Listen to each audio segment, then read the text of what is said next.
llevando el mensaje de restauración de las raíces hebreas de nuestra fe.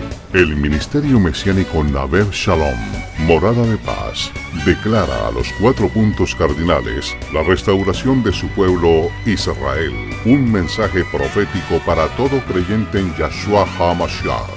Ahora con ustedes, el Roé y maestro de la palabra, David Walteros.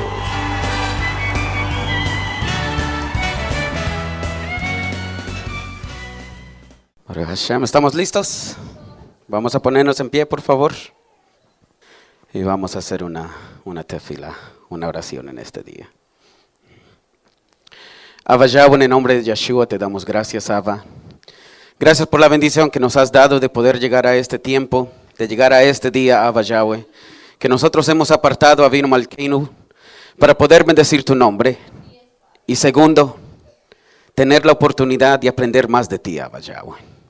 Aprender más de tu escritura, aprender más de tu voluntad, Abba Yahweh. De nosotros tener un fundamento, Abba Yahweh, más sólido, Avinu Malkeinu, en nuestras creencias, acerca de tu Torah, acerca de nuestro Mesías, Yeshua, acerca de aún de nuestra identidad, Avinu Malkeinu. Así que en este día de hoy, Abba Yahweh, te pedimos que seas tú abriendo nuestro entendimiento, abriendo nuestras mentes, Abba Yahweh, para poder recibir de tu palabra, Avinu Malkeinu. Y nosotros, Abba Yahweh, poder ser hacedor de ella, Avinu Malkeinu. En el nombre de Yeshua HaMashiach, háblanos hoy. Háblanos a nuestras vidas. Háblanos a nuestro ser, Abba Yahweh. Háblanos, Avinu Malkeinu, aún a nuestro propio entendimiento humano, Abba Yahweh. Y que nosotros, Abba, podamos comprender tu entendimiento. No el nuestro, sino el tuyo. Que toda palabra que se hable hoy, Abba, sea palabra tuya y no palabra de hombre. Beshem Yeshua HaMashiach. Amén. Toda rabá. Bendito sea. Abba. Pueden tomar asiento. Aleluya. Bendito sea Abba. Ya pues bueno, ¿no es cierto? Pues estamos otra semana más aquí en este día miércoles que nosotros hemos apartado para su enseñanza. Amén. Estos miércoles prácticamente lo he titulado, mis hermanos que me siguen en YouTube, como la serie Limud Torah o Limud HaTorah. Simplemente significa aprendiendo de la Torah. Amén.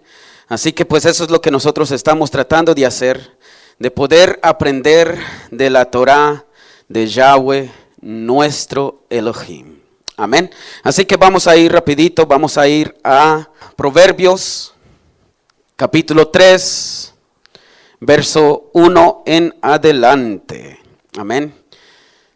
Cuando lo tengan me dicen amén. Proverbios, Mishlei, capítulo 3, verso 1. Amén, ¿lo tenemos? Dice: Hijo mío, no olvides mi enseñanza, guarda mis mandamientos en tu corazón, porque ellos te añadirán muchos días, años de vida y shalom. No permitas que la misericordia y la verdad te abandone, átalas a tu cuello, escríbalas en las tablas de tu corazón.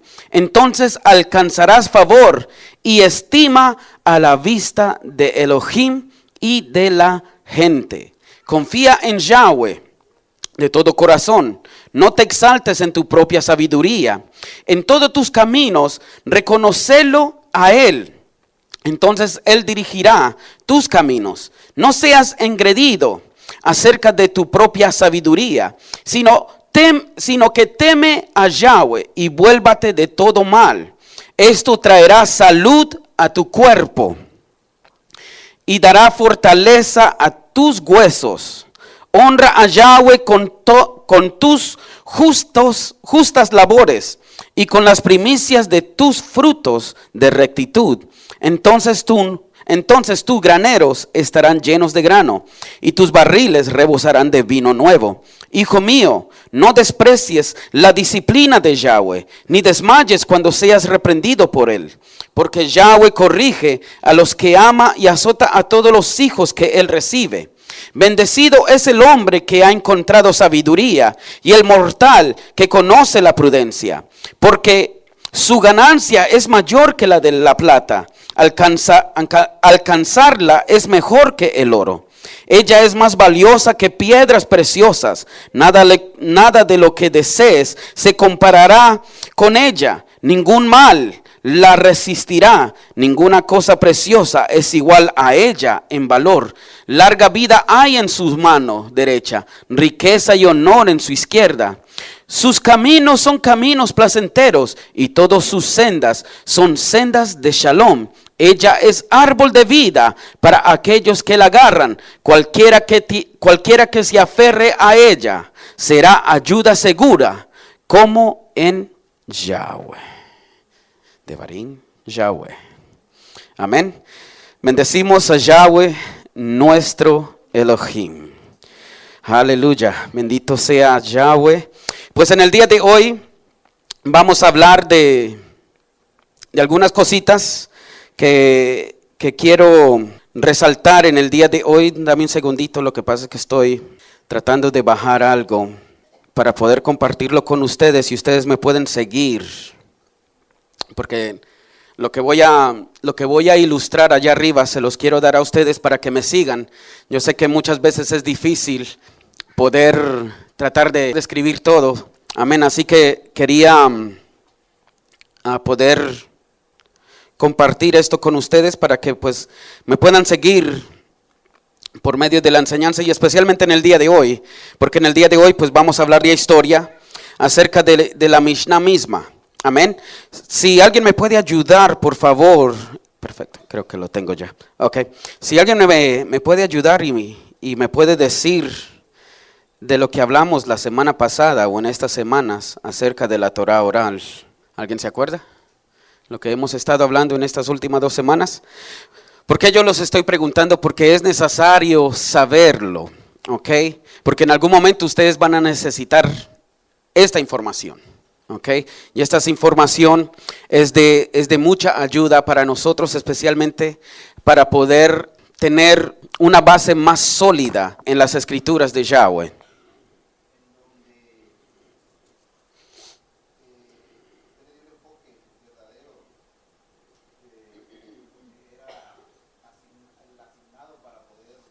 Amén. Un transmisor, ¿no es cierto? Alguien que transmitía. Y eso es muy importante, porque la transmisión es importante para poder vincular y tener veracidad en las enseñanzas, y especialmente cuando se trata de la autoridad. Amén. En realidad, en el primer siglo, no era tanto acerca de una Torah oral. Aunque ustedes miran en el Brit Hadashah que Yeshua refuta mucho acerca de los mandamientos de hombre. Shaul también refuta mucho acerca de los mandamientos de hombre. Amén. Pero en realidad la polémica o lo que estaba dividiendo las personas en facciones, en diferentes creencias, es quién en realidad tenía la verdadera transmisión de la Torah de Yahweh. Eso era lo que en realidad estaba poniendo a las personas una contra otra. Amén. De estas facciones, ¿de cuál de estas es la que tenía la autoridad de la Torah de Yahweh? Como estuvimos mirando la semana pasada, y por eso era necesario poder hablar de esa davar de Yahweh y cómo vino siendo transmitida correctamente o bíblicamente hablando, de por medio de Abba, después Moshe, después de Moshe, Yehoshua, después de Yehoshua, los profetas. Y después de los profetas tuvo que venir una transmisión hacia Yeshua, y después de Yeshua pues a los Talmidim. Amén. Ustedes miran que en el Brit Hadashah se habla de los 5 ministerios. Nosotros estamos bajo el fundamento de los apóstoles, de los profetas, de los evangelistas, de los pastores y de los maestros. Amén. Si nosotros miramos de cerca estos ministerios, en sí es como una transmisión de cómo vino de Yeshua HaMashiach a los profetas, a los apóstoles, y los apóstoles cómo se lo dirigieron al resto del canal para que al final, ¿quién era el que tenía que transmitir las enseñanzas de Yeshua? El maestro. El maestro es el que tenía que transmitir la enseñanza de Yeshua HaMashiach. Entonces, esto es lo que estaba ocurriendo en el primer siglo. ¿Quién tenía la verdadera transmisión? O como nosotros nos dimos cuenta la semana pasada, la Masoret. ¿Están conmigo? La Masoret no es simplemente una tradición, sino es una transmisión. ¿Quién en realidad tenía la verdadera transmisión de la Davar de Yahweh y su interpretación? Amén. Si nosotros nos damos cuenta o miramos, nosotros que ya sabemos la historia de la iglesia y cómo fue creciendo, en realidad si nosotros no nos ponemos a mirar la historia, después del primer siglo, ya cuando se salta al tercero, no hay mucha historia, bueno sí hay, simplemente que hay que indagar, acerca de lo que estaba ocurriendo en el segundo y en el tercer siglo. Pero bueno, en el primero y en el segundo, ¿no? Y si uno se da cuenta, desde el tercer siglo viene creciendo dos religiones que siempre van a estar chocando, buscando cómo ellos pueden vincularse con la transmisión o la Masoret más antigua para dar veracidad a su movimiento. Entonces nos damos cuenta que va creciendo en el tercer siglo el cristianismo por medio de Constantino, el concilio de Nicea. Va creciendo y va forjando su camino, y ya pues vienen los padres de la iglesia. Entonces viene creciendo esta religión. Y como nos vimos la semana pasada y la antepasada acerca de la Mishnah, comienza a desarrollarse algo en el segundo siglo o en los años 200, comienza a algo desarrollarse que comience a tomar forma, y después en los años 350, cuando viene Hillel el segundo, cuando ya se separa el judaísmo totalmente de todo, y ya comienza a formar el judaísmo, viene el calendario que hoy en día se usa, el calendario de los hebreos, y muchas otras cosas que ya se vienen transmitiendo por medio de rabinos, o lo que nosotros nos vamos a dar cuenta son los Tanaim y Amorim, ¿ok? Estos son los maestros y los transmisores de la Mishnah y el judaísmo. Entonces tenemos estas dos religiones, el cristianismo y el judaísmo, en el tercer siglo tratando de sobresalir. Amén. De donde ellos salieron. El judaísmo se quiere separar de Yeshua HaMashiach, el judío, y el cristianismo de igual manera se comienza a separar de ese Yeshua judío. Amén. Entonces podemos mirar, lo que yo quiero tratar de transmitir es que cada una de estas religiones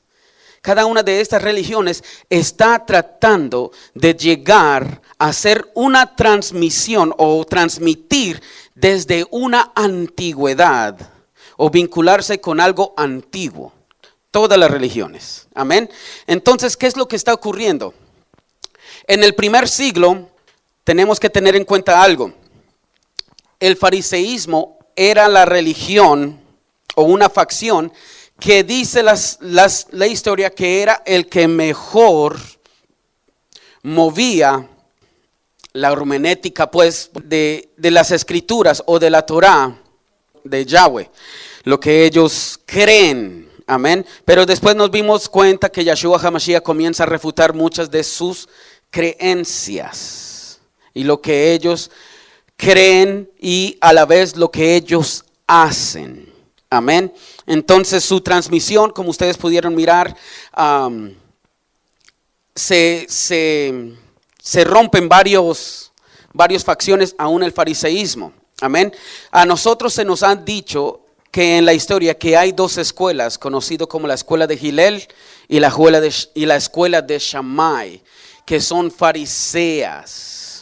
Pero en realidad, en el transcurso de este estudio nos vamos a dar cuenta que son dos escuelas totalmente diferentes facciones, aunque tengan ciertas cosas que creen igual, en realidad son dos facciones totalmente diferentes. Y una de estas es la que va a sobresalir y crear lo que es el judaísmo moderno. Amén. Entonces del fariseísmo sale lo que son los celotes. Los celotes eran fariseos extremistas. Ellos, si miraban un romano por el camino, ellos atacaban al romano y lo mataban. Muchos dicen que Judas, el Iscariote, pudo haber sido uno de estos fariseos. ¿Ok? Voy a ir lo más rapidito que pueda porque comenzamos tarde y quiero llegar a lo que es la historia de la Mishnah. Entonces, tenemos los celotes, que es una facción de los fariseos. Ok, los fariseos tienen muchas otras facciones. Shaul era un fariseo. Él lo mismo dice, fariseo de fariseos. Ok, estudiado bajo los pies de Gamaliel. Amén. Y nos vamos a dar cuenta que en realidad el judaísmo no toma en cuenta ese Gamaliel, sino que lo saltan. Amén. Y vamos a hablar de todo esto. Yo sé que lo estoy hablando bien rápido, pero lo vamos a volver a visitar. Así que no se me desesperen. ¿Y quiénes son todas estas personas? Simplemente es como una introducción a lo que vamos a hablar, y cuando ustedes miren que yo estoy nombrando todas estas personas, ya van a comenzar a tomar forma, ya van a comenzar a tomar, yo me acuerdo, el Roé habló de esta persona y de esto y de lo otro, ¿ok? Porque Gamaliel y sus hijos que vienen después de él es muy importante para la transmisión de la Torah oral y para el judaísmo moderno de nuestros días. ¿Ok? Entonces tenemos los fariseos. ¿Qué otra facción había aparte de los fariseos? Los saduceos, ¿no es cierto? Conocidos como los sadoquim en hebreo. En el año 162, antes del Mesías, hubo la revuelta de los macabeos. ¿Ok? Ellos eran levitas, pero no eran sacerdotes. En la revuelta de los macabeos, vino los macabeos, hicieron las revueltas. Por 3 años el templo estaba profanado. Después de los 3 años, los macabeos vinieron y obtuvieron su victoria. Amén. Pero los macabeos comenzaron lo que es la dinastía Hasmonea. Estos se autodeclararon reyes y sacerdotes. Entonces aquí viene la facción de los fariseos. Comienza a surgir y sabían que ellos no eran descendientes de David. Entonces no podían regir al pueblo. Y tampoco podían ministrar como sacerdotes en el templo. Pero los hasmoneos tenían respaldo del imperio que es Roma. Entonces, ya el puesto del sacerdocio comenzó a ser político. ¿Ok? Que los sacerdotes lo ponían ahora por cuestión de nombramiento o el que pagaba mejor. Entonces, estos que estaban adentro del templo lo llamaban saduceos o sadoquim, porque ellos, no porque la escritura lo decía o porque vino una transmisión, pero ellos decían que eran hijos de Sadoc. Y los que vienen de la descendencia de Sadoc son los que pueden reclamar el sacerdocio levítico. Porque Sadoc era uno de los últimos descendientes, por decirlo de esa manera, de Aarón, conocido en las escrituras. ¿Ok? Si ustedes pueden mirar, se dice que Sejaría, el papá de Johanán, el inmersor, se dice que él era un sumo sacerdote, pero como pueden ver, él no estaba ministrando como sumo sacerdote, porque volvemos a lo mismo, era todo comprado. Entonces estos sadoquim se autonombraban saduceos, ¿ok? Y estos saduceos tenían una diferencia de transmisión o una diferencia de creencias que los fariseos. Los fariseos, muchos se acoplaban a los dichos de sus maestros, mas los saduceos dicen que ellos eran simplemente toraíta, ni siquiera los profetas ellos agarraban, solo era Torah. ¿Están conmigo por ahora? Ok. Entonces, pues estos seduceos siguieron su rumbo hasta el año 70 de nuestra era común, cuando el templo es destruido y los Sadoquim también con él. Y la última facción que voy a hablar hoy, para ya poder entrar ya a materia, son los que se llaman Benei Sadoquim, los hijos de Sadoc. Estos Benei Sadoquim son los guardianes de los rollos de la cueva de Qumran. En muchos de sus escritos se habla y se dice que ellos eran los Benei Sadoquim, los hijos de Sadoquim. Por medio de las historias, pues hay una vinculación con los esenios. Entonces, pues muchos dicen que los esenios eran los mismos guardianes del Qumran, como también hay otra facción o otros historiadores que dicen que estos eran los verdaderos sacerdotes del templo, que por lo que pasó con la dinastía Hasmonea, ellos se fueron. ¿Por qué? Porque ellos se querían separar. Ellos eran bien extremistas. Tan extremistas que ellos decían que no podían hacer sus necesidades fisiológicas en el día de Shabbat, porque profanaban el Shabbat. No podían tener relaciones sexuales y muchas otras cosas que ellos hacían acerca del día de Shabbat y otras cosas. Amén. Entonces, si uno mira bien la historia, se dice que en la cueva de Qumran se encontraron todos los libros que nosotros tenemos en nuestra Biblia, en nuestro Tanakh, como lo queremos llamar, y más. Amén. Les voy a hacer esta pregunta. En el primer siglo y antes, cada quien tenía su propio rollos de la Torá, y aparte de los profetas y de las otras libros que nosotros tenemos. ¿Eso era accesible para el pueblo común? ¿No es cierto que no? Los únicos que podían tener los rollos de la Torá eran los sacerdotes. Entonces, en la cueva de Qumran se encontraron todos menos uno, que es el libro de Esther. Entonces, por eso muchos deducen que estos Benei Sadoquim, esenios, son los verdaderos sacerdotes del templo de Yahweh. Amén. Entonces, pues como podemos ver, cada uno de ellos tenía su propio masoret o su propia transmisión. Amén. Los judíos modernos se identifican con el fariseísmo del primer siglo. Amén. Los caritas judíos que no creen en la Torah oral, ellos se identifican con los saduceos. Los caraítas es una facción moderna del judaísmo, pues que salieron del judaísmo también. Ellos simplemente no creen en la Torah oral, sino simplemente en la Torah escrita. Amén.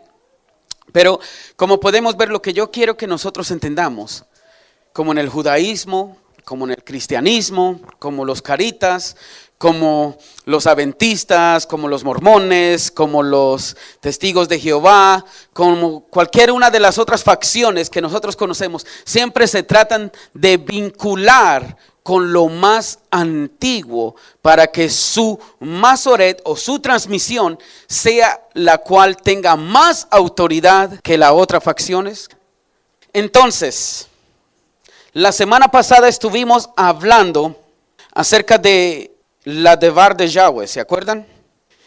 Que nosotros vimos que esa Devar de Yahweh en el libro de Yohanan trata de vincular, no trata sino lo hace, vincula a Yahshua HaMashiach, recibidor, receptor de esa Devar de Yahweh, ¿desde el cuándo?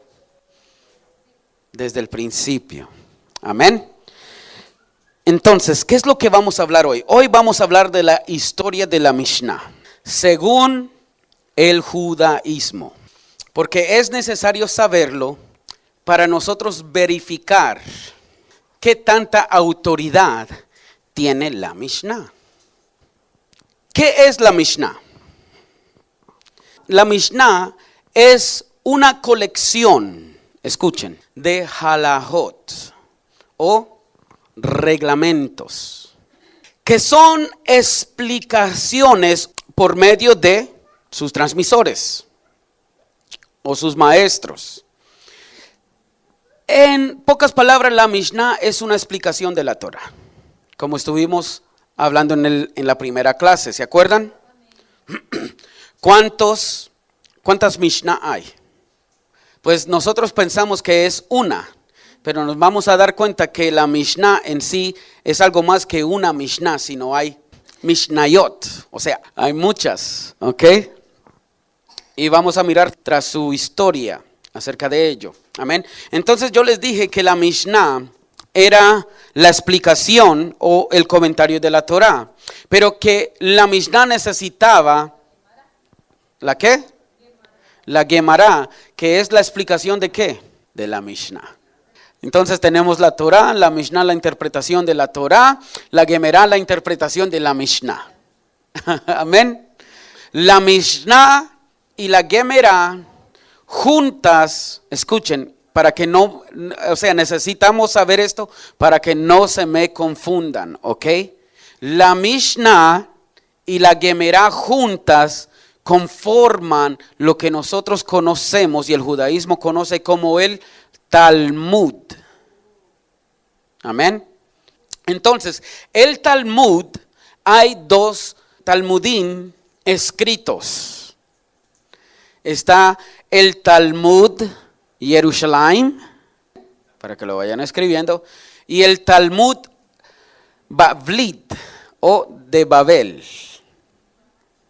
Para hacer un resumen, la Mishnah, que es un libro, vino antes que la Gemara, en los años 200 de nuestra era común.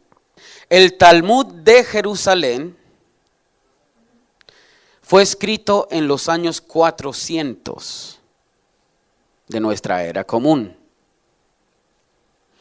El Talmud de Babilonia fue escrito hasta los años 600 de nuestra era común. Amén. Correcto, es más moderno el babilónico que el de Jerusalén. El de Jerusalén es más corto que el de Babilonia. Y pues eso es lógico, pues porque fueron escritos totalmente en diferentes eras. Entonces vamos a escuchar la historia de la Mishnah. Simplemente que yo quiero que esto esté claro, porque no quiero lo que está ocurriendo, que se confundan entre Mishnah y Talmud. ¿Ok? Porque eso ocurre, o Gemara. Porque y eso ocurre, porque yo quiero que nosotros estemos conscientes de ello, porque ustedes hasta van a escuchar de pronto maestros que digan, no, porque la Mishnah y el Talmud, y hablan como que si fueran dos cosas totalmente diferentes, cuando no lo es lo mismo. Simplemente que el Talmud es lo que se le da como nombre a estas dos recopilaciones de estos dos volúmenes, uno de la Mishnah y la otra de la Gemara. Amén. Mishnah, como vamos a ver, ¿qué es lo que significa Mishnah y Gemara? Gemara simplemente significa conclusión, la conclusión. Por eso se llama Gemara, como esta es la conclusión de todo lo que se ha dicho. Por ahora estamos bien, ¿no es cierto? Porque no quiero seguir si no estamos completamente seguros. Okay. Aleluya. Entonces, ¿el Talmud es qué? La recopilación de la Gemara y de la Mishnah. Exacto. ¿Cuántos Talmud hay? Dos. El de Jerusalén y el babilónico. ¿Cuál vino primero de estos dos Talmud? El de Jerusalén. ¿Y después? Muy bien, sí, vamos agarrándolo. Esto es muy importante. Esto es muy importante saber. Y especialmente saber después quiénes fueron los que lo redactaron. Pero nos vamos a dar cuenta que no hay solamente un autor del Talmud, hablando de todo junto, sino vamos a mirar que son recopilaciones de muchos maestros, de sus opiniones, sus explicaciones acerca de la Torá, como también acerca de los mismos mandamientos o halajot de los rabinos. ¿Ok? Lo que veremos a continuación es que la Mishnah que hoy conocemos, como estuve diciendo, no es un producto literario del tercer siglo, sino que es un producto desde el primer siglo. ¿Ok? No que hay un autor, que en el tercer siglo vino un autor, como estuve diciendo, y él de inspiración divina comenzó a redactar. Amén. Y es lo que nosotros vamos a identificar hoy. ¿Qué tan inspirado es el Talmud? El autor del Talmud, el primer Talmud, se le da su reconocimiento a Yehudá Hanasí.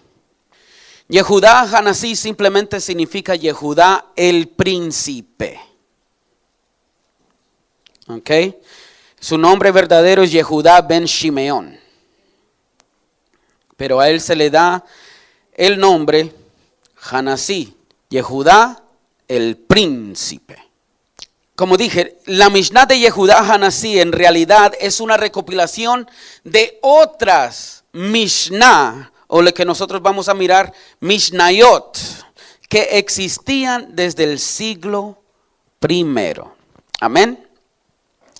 El judaísmo va creciendo. En los años 200 se redacta la primera Mishnah. Bueno, lo que dicen. Pero nos vamos a dar cuenta que la primera Mishnah fue en realidad desde el primer siglo. ¿Ok? Entonces, desde los años 200 comienza esta Mishnah a salir. Después en los años 400, ¡boom! El Talmud. ¿Ok? De Jerusalén. Después, ¡boom! Otros 200 años, el Talmud de Babilonia. Amén. Y sigue el judaísmo creciendo, creciendo, creciendo. Pero acuérdense, Israel desde el año 70, el templo fue destruido, ¿no es cierto? Y vino la primera revuelta. Amén. Muchos fueron esparcidos, no del todo. Todavía siguió muchos judíos ahí, hasta que vino otra revuelta. Con Bar Kokhba, amén, que se levantó Bar Kokhba como un Mesías, y él fue y peleó contra Roma. En esta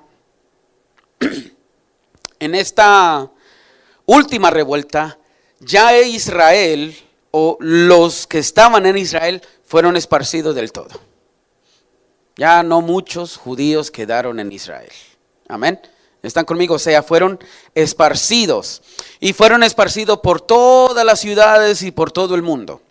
Hasta el día de hoy. ¿Ok?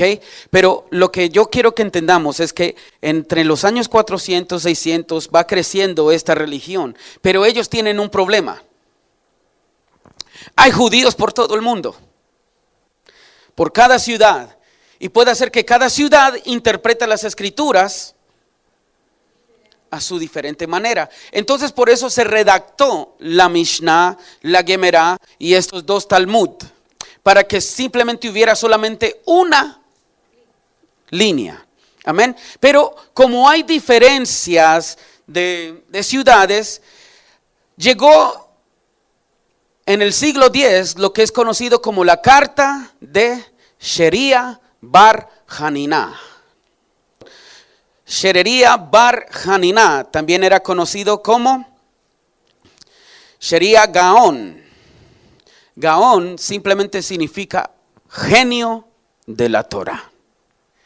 Entonces era un hombre que él tenía bastante como autoridad y conocimiento. Entonces, ¿qué fue lo que ocurrió? Pues ya comienza a surgir también los que son los caraítas. Y estos caraítas pues comienzan a decir que ese Talmud no tiene ninguna validez, no tiene ninguna autoridad. ¿Por qué lo tienen que seguir? Entonces viene un líder de África del Norte que le escribe a Sherirah. Y este líder es conocido como Yaakov Bar Nisin. Y le escribe una carta a Shariria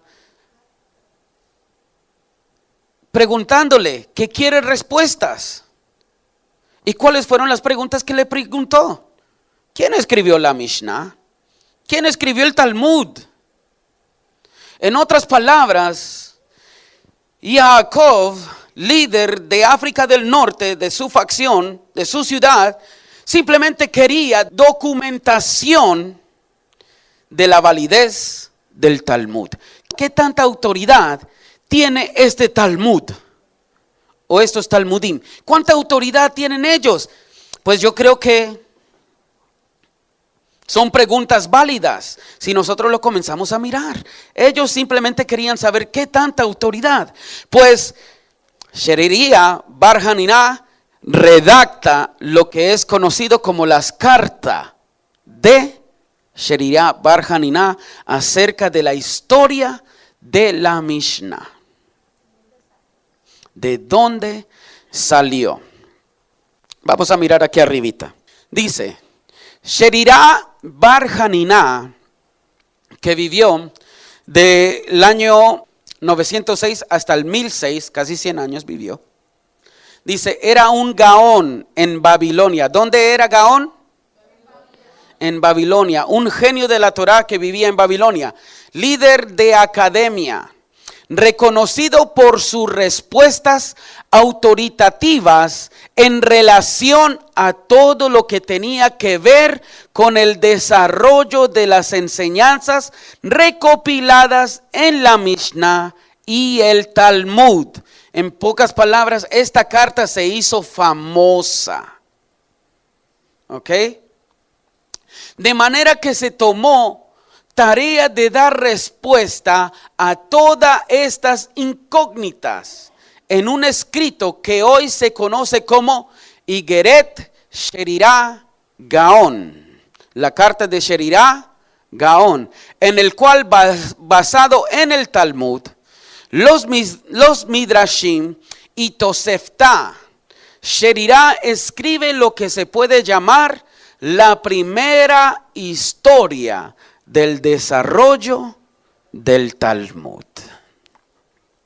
Entonces este hombre prácticamente es el que se le dio el reconocimiento de que él desarrolló la historia del Talmud.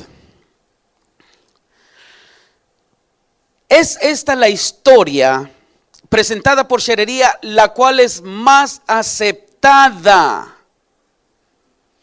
hasta el día de hoy acerca de la continuación de la transmisión de la Mishnah. En pocas palabras, él es el que se le dio el reconocimiento que esa carta se convirtiera pues en la autoridad de la historia del Talmud. Así que en el día de hoy vamos a resumir la historia de este hombre acerca de la Mishnah, cuando comenzó. Vamos a mirar las diferentes transmisiones que hubo acerca de esto, y al final vamos a dar una conclusión acerca de esta historia de la Mishnah. Amén. Ok. ¿Seguimos? Vamos a seguir. Él comienza en el primer siglo. Siglo 1 de nuestra era común es lo que se conoce la Mishnah Rishonah. En pocas palabras, la primera Mishnah. ¿Ok? Escuchen, el término Mishnah deriva de Shana, que significa literalmente ¿qué? Repetir.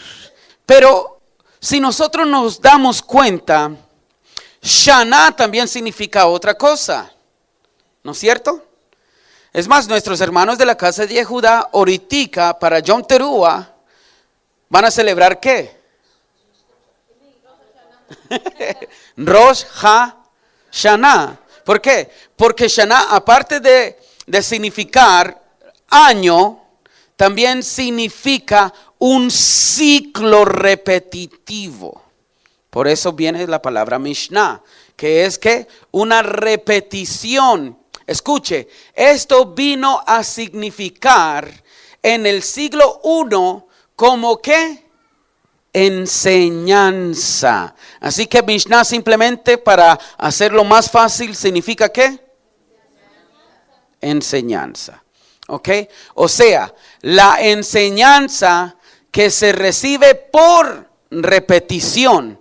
Esto es, transmisión de enseñanza. Y esto lo podemos mirar en el Pirkei Avot, capítulo 3, en los versos 7 y 8.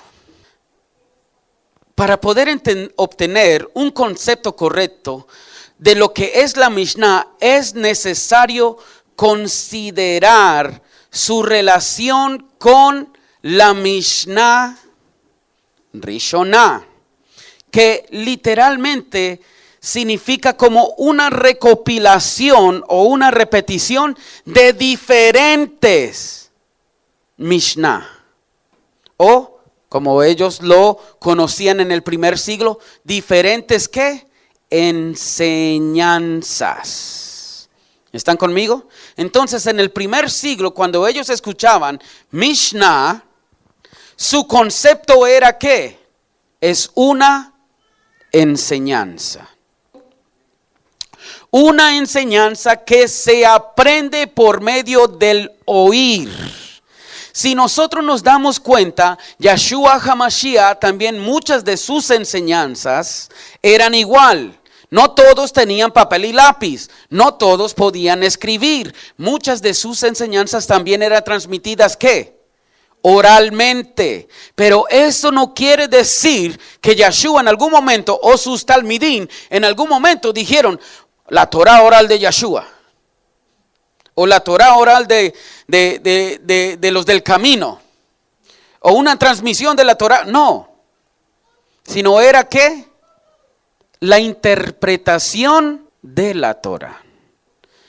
Entonces, en ningún momento nosotros podemos mirar que la Mishnah, aunque significa oír la enseñanza repetitivamente, en ningún momento se está hablando de una Torah oral. Y sí que menos inspirada. Ok, vamos a seguir. Vamos a ir al otro slide. La Mishnah Rishonah, ¿qué es? Según la carta, de Sherirah Gaon, las primeras explicaciones de la Torah eran en forma de midrash. ¿Ok? Es decir, investigación o exposición. Y que es probable que el material que hoy encontramos en la Mishnah comenzó a escribirse en el tiempo de los alumnos, escuchen, de Shammai y Hillel, o sea, el siglo primero de nuestra era común. Y que estas son las enseñanzas que en la Mishnah llevan el nombre de Mishnah Rishonah o la primera Mishnah. Y ahí tenemos los tratados donde podemos verificar que sale el nombre de la Mishnah Rishonah o esa primera Mishnah, que sin duda servía como libro de texto para los estudiantes. Amén. Entonces Hillel y Shammai tenían sus enseñanzas. Como Shammai es conocido por redactar las 18 reglas en contra del gentil. ¿Ok? Hillel es conocido como el más pacífico, más tranquilo. Hay un tratado donde dice que viene un gentil, donde Shammai le dice, ¿cuántas Torahs usted tiene? Y Shammai lo despide. Entonces va donde Hillel y a Hillel le dice, ¿cuántas Torahs usted tiene? Pues tenemos 2. Y ya le dice la Torah escrita y la Torah ¿qué? Oral. Amén. Pero en realidad los transmitores del primer siglo conocían acerca de una Torah oral. No la Torah oral que nosotros conocemos hoy en día. Ellos de pronto sí tenían sus enseñanzas, interpretaciones, sus midrashim o investigaciones, exposiciones acerca de la Torah. Pero no quiere decir que ellos conocían lo que es la Torah oral que nosotros o el judaísmo conoce en nuestros días. Amén. Entonces, después de la Mishnah Rishoná, ¿qué es lo que sucede? Pues viene, hermanos, lo que es conocido como las primeras, vamos a ir al otro slide, las primeras Mishnayot. Dice aquí arriba, las primeras Mishnayot, dice, esta primera Mishnah, como es obvio, no hizo que cesara la diversidad de opiniones que ya existían en aquel entonces entre otros grupos, sino que entre los mismos alumnos, escuche, de Shammai y Giliel, las enseñanzas escritas podían ser explicadas de varias maneras por los alumnos que pronto serían maestros y tendrían sus propios centros de estudio. Es así como podemos apreciar, y dice la cita Senadrín 88b y Sotá 48b, que la Mishnah Rishoná comenzó a convertirse en muchas Mishnayot o enseñanzas. ¿Por qué? Porque eran explicadas o transmitidas en midrashim, investigaciones o exposiciones de sus enseñanzas. O sea, tomaban un versículo de la Torah y la explicaban. Amén. Pero como podemos ver, lo que comenzó a transmitir Giliel y Shammai, ya sus alumnos comenzaron a ¿qué? A transmitirlo ellos a su manera y como bien le parecían a ellos. Entonces, ¿qué ocurrió con la transmisión de las enseñanzas de Giliel y Shammai? ¿Ya se convirtieron en qué? Una recopilación de muchas enseñanzas. Amén. Entonces hay este fluido de muchas enseñanzas en el primer siglo. Entonces podemos comprender por qué hay tantas facciones diferentes en el primer siglo. Y es por eso que podemos entender por qué la revelación de Yeshua HaMashiach tuvo que venir en ese momento. Porque desde antes y aún en ese tiempo comenzaron a interpretar la Davar de Yahweh a su manera. Como se hace hoy en día. Estamos prácticamente en los mismos tiempos. Cuidadito, también llegue Yeshua HaMashiach para poner orden. Lo necesitamos. Amén. Entonces, en el transcurso del tiempo, esto es lo que estaba pasando en el primer siglo. Pero algo ocurrió en los años 70. El templo se destruyó. Amén. ¿Ustedes saben quién fue el general que destruyó a Jerusalén? Tito, ¿no es cierto? Para que lo escriban, Tito destruyó a Jerusalén. Entonces, en los años 70, había un hombre conocido como Yohanan ben Zakkai.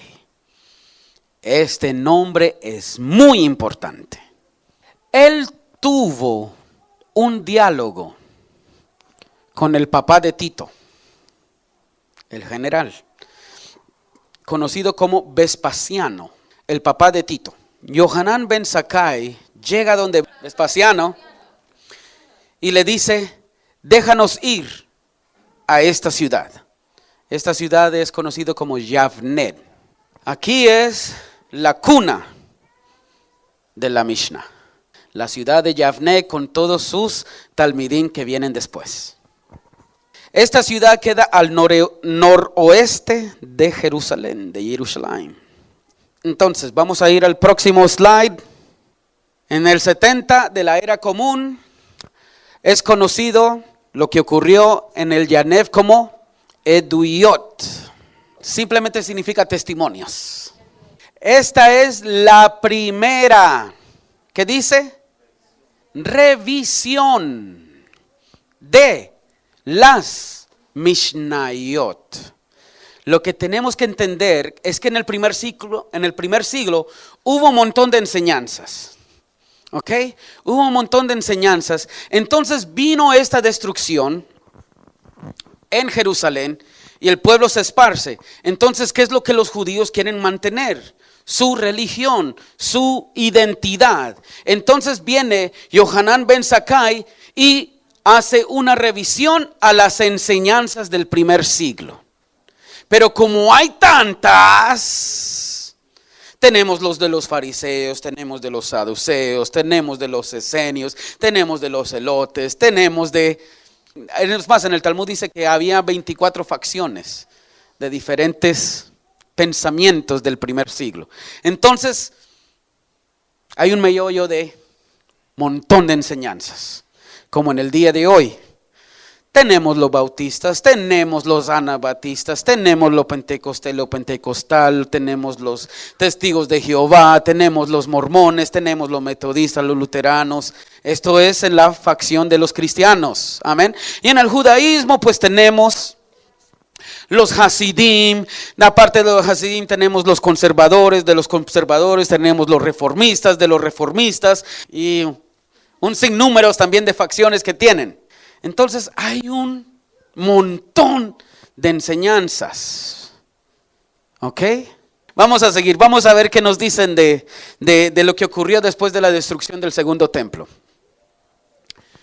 Entonces, en la primera revisión de la Mishnayot dice, es así como ya desde antes de la destrucción del segundo Bet Hamikdash, en el 70, en la era común, dice, algunos liderados por Yohanan ben Zakkai moraron en la ciudad de Yavnet, donde luego se levantó el Sanedrín y la academia para futuros maestros. Pero fue bajo la presidencia, escuchen, de Gamaliel el segundo, no el primero. El segundo, junto a Eleazar ben Azariah, después de la muerte de Yohanan ben Zakkai, que se comenzó a coleccionar de forma, escuche, más precisa las enseñanzas existentes, aún las controversiales. De ahí surgió la colección llamada Eduyot. En pocas palabras, aquí agarraron todas las enseñanzas, aunque eran controversiales, ¿y qué? Hagamos una. En el día de hoy la Mishnah tiene lo que es conocido como el Eduyot, pero es mucho, mucho más pequeño de lo que cuando el original se redactó, porque tenían muchísimas enseñanzas de todo tipo. ¿Están conmigo?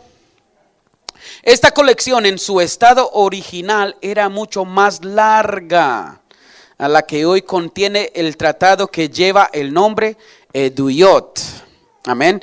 Como dice, incluía todas las decisiones halágicas que en aquel entonces se conocían y a su vez era una revisión de la Mishnah Rishona. Amén. Entonces la Eduyot fue la primera revisión de la Mishnah Rishona que comenzó a surgir con Hillel y Shammai. ¿Están conmigo por ahora, no es cierto? Ok. Después viene el nombre más destacado de la historia del judaísmo. ¿El hombre qué? Conocido como la Mishnah de Akiva. Akiva, la primera corrección. ¿Qué dice la primera qué? ¿Escucharon? Corrección. Entonces, hubo una revisión y después hubo una ¿qué? Esto es muy importante saber, hermanos. Y organización de la Mishnayot. Amén. Akiva fue el que nombró a Bar Kokhba como el Mesías en la revuelta o en la segunda revuelta en Jerusalén, que ahí después de que perdieron fueron esparcidos todos. ¿Ok? Él fue el que nombró, pero en el judaísmo no le gustan hablar de estas cosas. De que uno de sus padres del judaísmo se haya equivocado acerca del Mesías. Vamos a mirar. La Mishnah de Akiva. Debido a que la obra Eduyot, la que miramos antes, la que era la primera revisión, dice que ahora venía a ser el texto de estudio en las escuelas, en la Beit Midrashot, preservaba las enseñanzas sin un orden. Entonces, la Eduyot, como la primera Mishnah, no tenían ¿qué? Orden. ¿Están conmigo? Ok. Sigue diciendo, en cierto sentido dificultaba el aprendizaje y debido a la necesidad de darle forma a esta recopilación de enseñanzas es que aparecen personas como Akiva, el primero en tomar esta tarea, reeditar, ¿qué dice?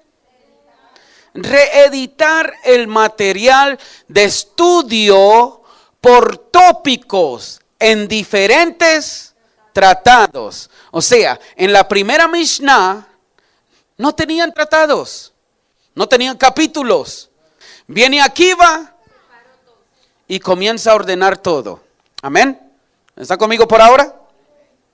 Dice, acerca de la Mishnah de Akiva, dice, aún en la presente Mishnah de Yehudá Hanasí, se menciona esta colección comenzada por Akiva en contraste con la Mishnah Rishoná, donde la palabra tiken, corregir o arreglar, es usado para referirse al trabajo de Akiva, como también para el trabajo de Yehudá Hanasí, o también Sider, que significa ordenar o organizar, tanto para Akiva como para Yehudá. En pocas palabras, hubo un contraste entre la primera Mishnah y la segunda corrección.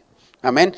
Donde el tiken y el sider se menciona como corrección o organización de esta primera Mishnah. Amén. Yo sé que es mucha información, yo lo sé, pero lo necesitamos saber porque vamos a llegar a algo muy interesante en las próximas clases. Se necesita saber todo esto. Porque si ustedes se van a topar con alguien que sepa acerca de todo esto y te digan acerca de Ben Zakkai, te digan acerca de Yehudá Hanasí, que son los padres de ellos, ustedes se van a quedar ¿y quiénes son ellos? Si te mencionan Hillel y Shammai, puede ser que ustedes sepan porque eran del primer siglo. Pero después de ahí no sabemos nada. Muchos de nosotros no sabemos quién era Policarpo.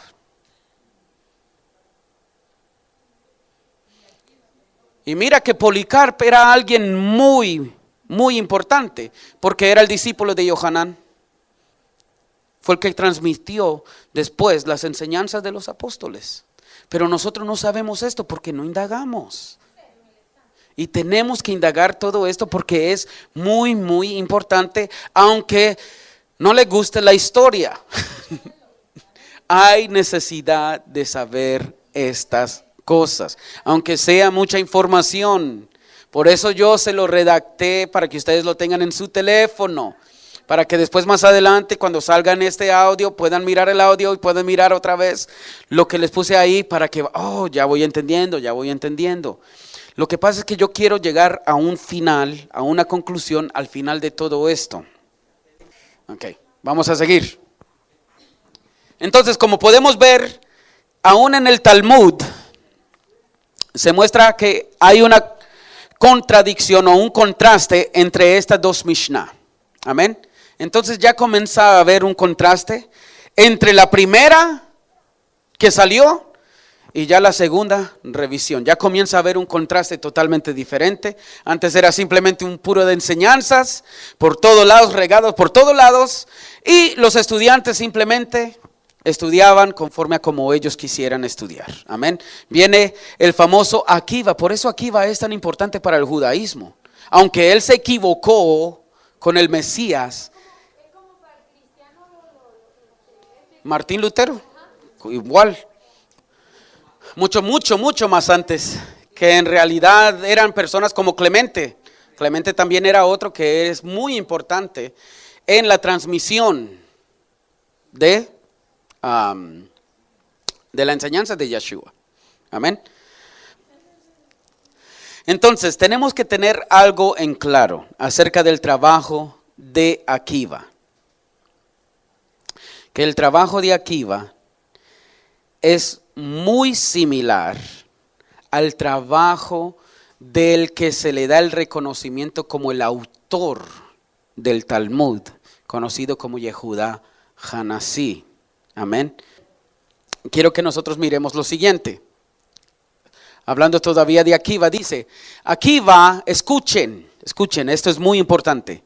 Akiva no solo añadió nuevas halajot en su redacción de las enseñanzas que había recibido en Ediut, sino que también excluyó muchas halajot ya existentes en el texto original, mientras que apoyó explicando y trazando su origen a las halajot que él aceptó, paso que siguió Tosefta. Yo no quise hablar de Tosefta porque esa también es otra versión de la Mishnah. Amén. Entonces, después de Akiva, ¿quién surge? Los Talmidín de Akiva. El resultado fue que el resultado fue que el trabajo de Akiva de organizar y seleccionar se había anulado al seguir incrementando más y más halajot. Halajot son leyes de la interpretación de las leyes de la Torah. Okay. Entonces vienen los talmidín de Akiva y comienzan a agregar más halajot. Y la redacción o la revisión de Akiva otra vez con muchos volúmenes. Amén. Como pueden mirar, vamos de más para menos para más. Ok. Esto es muy importante. Y ahora sí, después de los estudiantes de Akiva, viene la Mishnah de Yehudá Hanasí Ben Shimeón, unificando, corrigiendo y organizando la Mishnayot. Por eso a él se le da como el reconocimiento de autor de la Mishnah, porque este fue el que por fin ya vamos a recopilar todo esto, vamos a organizarlo bien, vamos a hacerlo todo como tiene que ser para que los estudiantes tengan acceso a un aprendizaje más ordenado, más eficaz. Amén. ¿Están conmigo? Entonces, ¿por qué a Yehudá se le dice Hanasí, Yehudá el príncipe? Porque Yehudá Hanasí obtuvo favor ante los romanos para poder hacer lo de la Mishnah. Y se lo dieron, entonces a él ya le dijeron, Yehudá, el príncipe. Porque se le dio la autorización de poder hacer su trabajo. Amén. Entonces Yehudá Hanasí tiene ahora el trabajo de volver a reorganizar, recopilar toda la Mishnayot. Amén. Ustedes pueden mirar que en ningún momento yo estoy hablando de la Gemara, ¿no es cierto? En ningún momento, porque la Gemara no estaba existiendo. Ni estaban en los pensamientos de estas personas que la Gemara fuera escrita. Ellos no tenían ninguna noción de que ninguna de estas cosas iba a pasar. Vamos a ir al otro slide. Acerca de Yehudá Hanasí dice, Yehudá Hanasí también incluyó en su Mishnah enseñanzas antiguas, escuche, aunque estuvieran erradas. Pues su intención parecía ser no solo recopilar las enseñanzas aceptadas, sino recopilar enseñanzas antiguas. Por ello, además de incluir en su Mishnah la colección de Akiva y de Meir es el Talmidín de Akiva, ¿ok? Incluyó la mayoría de otras Mishnayot existentes. Escuche, alterando algunas e interpretando otras. Pero esto no significa que recopiló todas las enseñanzas o Mishnayot que existían, sino que dentro de las erradas seleccionó las que eran más importantes y esas incluyó. Amén. Entonces, Yehudá Hanasí hizo el mismo trabajo que hizo Akiva, pero él comenzó a poner también las erradas. Amén. Esto ocurrió en el año 200. Ahí mismito después de la revuelta de Bar Kokhba. ¿Qué ocurrió después del año 200?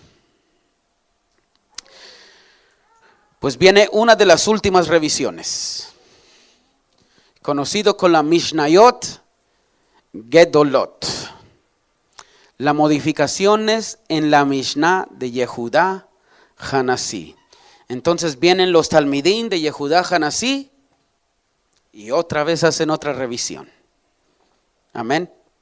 Y es conocido como la Mishnayot Gedulot o simplemente la Mishnah o las enseñanzas grandísimas, porque ellos sí recopilaron todas las enseñanzas, las erradas y las que no eran erradas. Ustedes pudieron mirar que Yehudá Hanasí, él simplemente seleccionó algunas. Amén. Él seleccionó algunas, pero viene sus Talmidín y selecciona toditas. Y muchos dicen que sus Talmidín hizo esto aun cuando él estaba viviendo. Y pudo haber sido que sin su conocimiento. ¿Están conmigo? Dice, la misma Mishnah muestra cómo Yehudá Hanasí cambió de opinión con el tiempo en referencia a halajot. Pues lo que en un tiempo afirmó ser lo correcto, luego lo contradice en su propia redacción. ¿Están conmigo?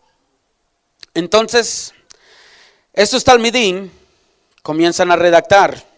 Dice lo siguiente. Por lo tanto, sus discípulos destacados, y aquí ustedes tienen su nombre para que estudien más de ellos, lo que es Hián, Joshayán, Levit y Bar Capará, comenzaron aún cuando Yehudá Hanasí vivía a agregar nuevo material y arreglar su Mishnah. Pudo haber sido que quizás Yehudá Hanasí lo supo o quizás no. Pero la verdad es, hermanos, que hubo muchas transmisiones. ¿Están conmigo? Muchas revisiones, muchas correcciones, muchas cosas que ocurrieron. Dice, la Mishnah está compuesta de la siguiente manera. Y esto es muy importante saber. Un cierto número de enseñanzas, Mishnayot, forman un perek, lo que es conocido como un capítulo. Un número de perakim o capítulos forman un masejet, un tratado. Un número de masejot o tratados forman un seder, un orden. Y los 6 sedarín o órdenes forman toda la Mishnah. Es muy importante saber todo esto. Ustedes saben acerca de su Biblia y sus 66 libros. Lo que ustedes tienen, lo que nosotros se nos dieron. Pero también es necesario saber todo esto. Amén. Entonces ya la última revisión que ocurrió fue por medio de los Amoraim. Dice acerca de los Amoraim. Pero en adición al trabajo de Dever Ravid, los Dever Ravid eran los discípulos de Yehudá, Hanasi dice, algunos Amoraim, comentadores de la Mishnah, tardios, rectificaron la Mishnah. ¿Qué dice? Rectificaron. ¿Escucharon eso? Rectificaron la Mishnah en casos donde la lectura recibida parecía no comprensible. Son estas rectificaciones las que hacen la diferencia, escuchen, entre la Mishnah del Talmud Jerusalén y la Mishnah del Talmud Bavli.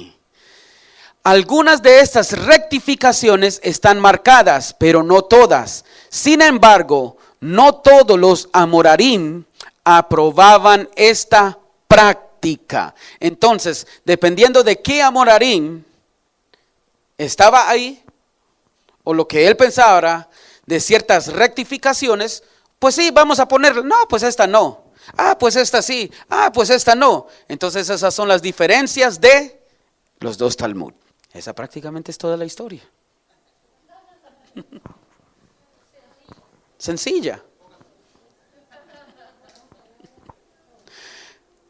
Hasta ahí llegó la última revisión de la Mishnah. ¿En algún momento usted me escuchó hablar de la Gemara? ¿Qué nos quiere decir eso? En ningún momento en la mente de estos hombres estaba la noción de una Torah oral. La pregunta es, ¿por qué fue redactada, recopilada las enseñanzas o los Mishnayot? Esa es la pregunta que lo tenemos que hacer. ¿Por qué fue recopilada? ¿Qué era o cuál era el propósito de que se fueran tanto trabajo para hacer todo esto? ¿Ustedes miraron cuántas revisiones hubo?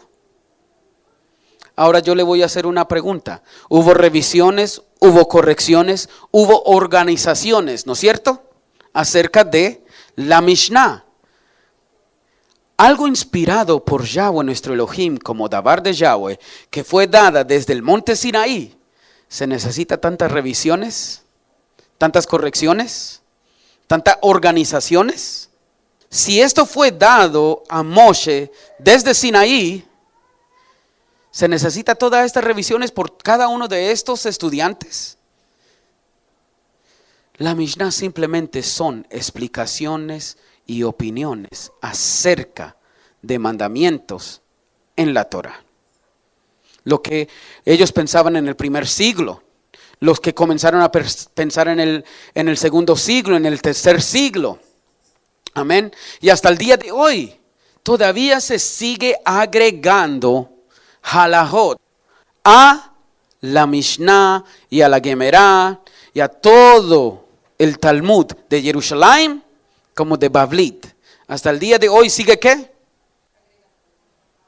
Sigue creciendo. Ahora la pregunta es, si es algo inspirado por Abba Yahweh, como Davar, ¿se necesita que vengan todas estas personas y haga una recopilación organizada de lo que se le entregó a Moshe? ¿No es cierto que no?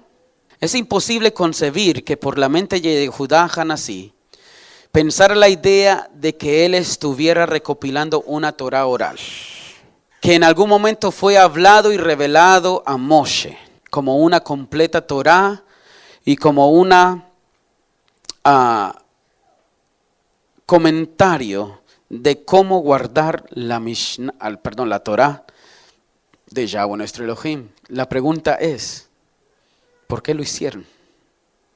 Todo lo que yo le hablé hoy, ustedes pueden ir a investigarlo en la Jewish Encyclopedia, debajo de la palabra Mishnah. Es necesario saber toda esta historia. ¿Por qué? Porque vamos a comprender que en ningún momento en la mente de estas personas, en el primero, segundo y tercer siglo, tenían en su mente la noción de una Torah oral, inspirada por Yahweh y dada a Moshe. No lo hay. Nunca lo hubo. Hillel, Shammai y todos los otros no lo tenían en su mente. Amén.